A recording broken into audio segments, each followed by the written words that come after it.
পরীক্ষা পরে না, এতটা আশা করা হয়নি। টেস্টে কত নাম্বার ছিল? 660 50 এরকম টাইপ নাম্বার ছিল। টেস্টের জন্য নাম্বার বাড়লো? হ্যাঁ, টেস্টের চেয়ে অনেকটাই নম্বর বেড়েছে।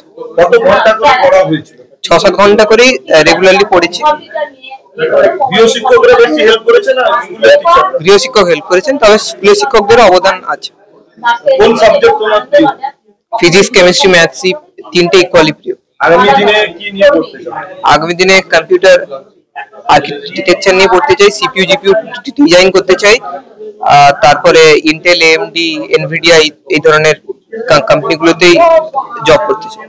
মা স্কুল শিক্ষিকা, আবার ইংরেজি সাবজেক্টে, এটা কি কোথাও বাড়তি সুবিধা দিয়েছে? হ্যাঁ, অবশ্যই। তবে মা শুধু ইংরেজিতেই দক্ষ নয়, মা প্রায় সব বিষয়ে তিনি দক্ষ, এবং মোটামুটি আমাকে তিনি অল সাবজেক্টে গাইড করেছেন। শিক্ষকরা, গৃহ শিক্ষকরা বাদে উনি গাইড করেছেন। খেলা ভালোবাসো? খেলা বলতে আমি নিজে খেলাটা ভালোবাসি না, তবে খেলা নিয়ে কিছু খবর তো রাখি, যেমন ক্রিকেট আর টেনিস নিয়ে মূলত খবরগুলো রাখি। আইপিএল এর শুধুমাত্র স্কোর গুলো দেখি আর পেপারে পড়ি। আর কোন দল বলতে আরসিবি, যেহেতু বিরাট কোহলি আমার ফেভারিট, আরসিবি আমি অনেকদিন থেকে সাপোর্ট করছি। পরের বছর স্কুলের ভাইয়েরা যারা পরীক্ষা দেবে, তোমার নিজের স্কুল থেকে তো 2জন প্রথম 10-এ রয়েছে, তো ভাইদের উদ্দেশ্যে কি টিপস দেবে? কি করলে ভালো রেজাল্ট করা যায়?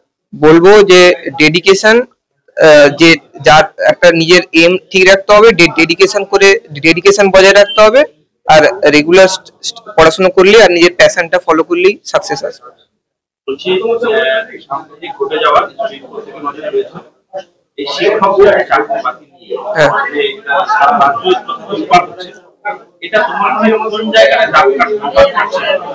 এটা বলবো যে আমাদের রাজ্যে এতটা দুর্নীতি যে বিস্তার ঘটেছে, এটা অকল্পনীয় ছিল। এই ঘটনাটা অবশ্যই হৃদয় বিদারক। যে শিক্ষকদের এত আমাদের ভালো পড়িয়েছেন, তাদের হঠাৎ করে অযোগ্য বা দাগিয়ে দেওয়াটা অবশ্যই হৃদয় বিদারক ছাত্রদের কাছে। এই বিষয়ে আশু সমাধান চাই এবং দুর্নীতির মুক্ত সমাজটি গড়ে উঠুক, এটাই চাই। তোমার কোনো চেনা জানা শিক্ষক বা তোমার মায়ের স্কুলের শিক্ষক বা তোমার স্কুলের শিক্ষক একসময় পড়েছো অন্য কোনো স্কুলে, তোমার বন্ধু বান্ধবদের সঙ্গে এই বিষয়ে কখনো আলোচনা করেছো এই শিক্ষকদেরকে চাকরি বাতিল নিয়ে? না, এই বিষয়ে বন্ধুদের সঙ্গে তেমন কথাটা হয় না, আর এই বিষয়টা শোভাও পায় না স্কুলে কথা বলাটা। এই প্রভাবটা কোথাও কি পড়তে পারে বলে মনে হয়? এই প্রভাবটা হয়তো সরকারি স্কুলে শিক্ষাকে অনেকটাই পিছিয়ে দেওয়ার সম্ভাবনা রেখেছে, তাই অবিলম্বে আশু নিয়োগ করা উচিত। সুপ্রতীক মান্না।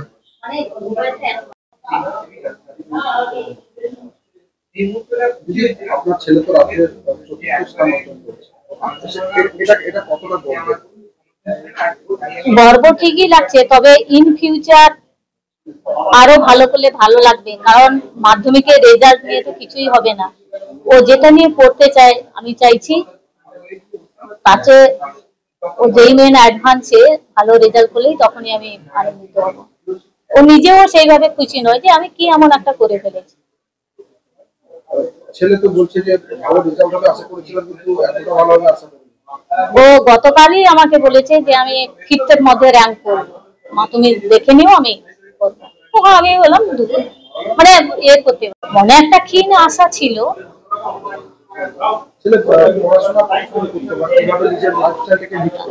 ও 6-7 ঘন্টা পড়তো, তার মাঝে সে ইউটিউব ভিডিও, ও ভীষণ সায়েন্স নিয়ে ভালোবাসতো, এরোস্পেস ইঞ্জিনিয়ার।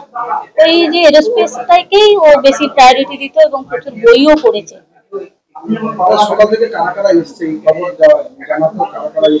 বিভিন্ন আমাদের লোকাল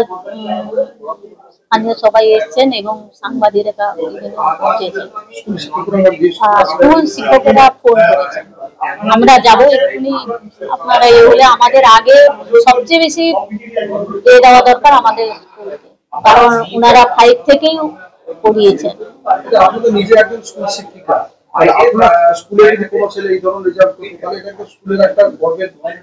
আমার ছেলের চেয়ে মনে হয় স্কুলের কোন স্টুডেন্ট যদি করতো আরো বেশি গর্বের মনে হতো, কেন আমি তো ওকে কাছে পাচ্ছি, কিন্তু আমার ছেলেদের আমি স্কুল আওয়ার ছাড়া তো আমি সময় দিতে পারি না, কারণ আমার স্কুলটা অনেকটা দূরে।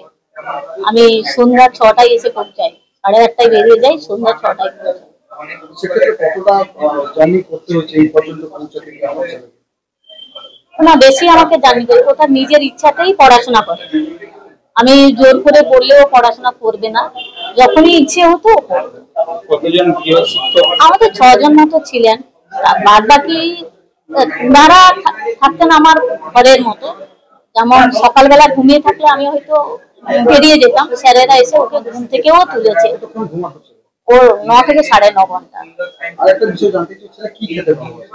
ও মাংস, মাছ, একটু টেস্টি ফুডটাই ওর দরকার, তবে হোমমেড বাইরে খাওয়া পছন্দ করে? পছন্দ করে। ছেলের হবি কি ছিল? বই পড়া, ক্রিকেট দেখা, ঘুরতে, এক্সাম শেষ হলে ঘুরতে যায়, যেমন 7-8 দিন 10 দিন এরকম tour। বা পরীক্ষা শেষ হলে ওর মামারা কলকাতায় থাকে, ওখানে মামা বাড়ি যেতে ভালোবাসে। আগামী দিনে ছেলের তো স্বপ্ন রয়েছে আর্কিটেকচার নিয়ে বা আপনাদের কি কোনো ইচ্ছা রয়েছে ছেলেকে? না, ওর এটা মতামতটাকে প্রাধান্য দেবে।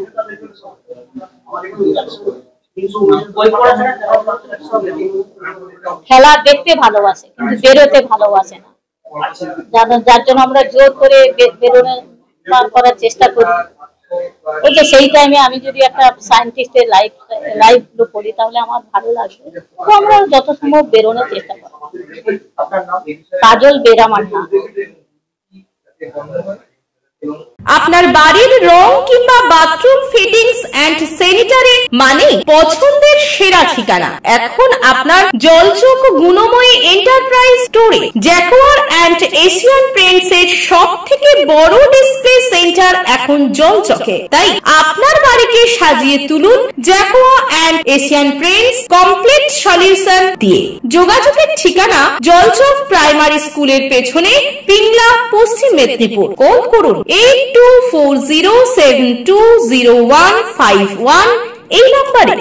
ভারতের প্রথম ইলেকট্রিক বাইক নির্মাতা রিভোল্টের শোরুম এখন আপনার নিকটবর্তী তমলুক শহরে। মাত্র 20 টাকা মূল্যের ইলেকট্রিক খরচ করে 150 কিমি যাতায়াত করুন। পেট্রোল বাইকের তুলনায় বার্ষিক 60% সাশ্রয় করুন আমাদের ইলেকট্রিক বাইক ব্যবহার করে। স্বল্প ডাউন পেমেন্টে ফাইন্যান্সের মাধ্যমে গাড়ি ক্রয়ের সুবিধা রয়েছে আমাদের শোরুমে। পুরনো পেট্রোল বাইক এক্সচেঞ্জ করে নতুন ইলেকট্রিক বাইক ক্রয়ের সুবিধা রয়েছে এখানে। নিজস্ব ওয়ার্কশপে সমস্ত রকম স্পেয়ার পার্টস সহ যত্ন সহকারে বাইক রিপেয়ারিং এর সুবিধা রয়েছে। এছাড়া বাড়িতে বা রাস্তায় বাইকের কোনো সমস্যায় পড়লে টেকনিশিয়ান পাঠিয়ে রিপেয়ারিং এর সুব্যবস্থা রয়েছে। এছাড়া দূরবর্তী ক্রেতার জন্য বাইক বিক্রির পর বাড়িতে পৌঁছে দেওয়ার সুবিধা দেওয়া হয়। আমাদের শোরুমটির ঠিকানা তমলুক মানিকতলাতে শ্রী লেদার্সের নিকট হোন্ডা বিগ উইং এর ঠিক বিপরীতে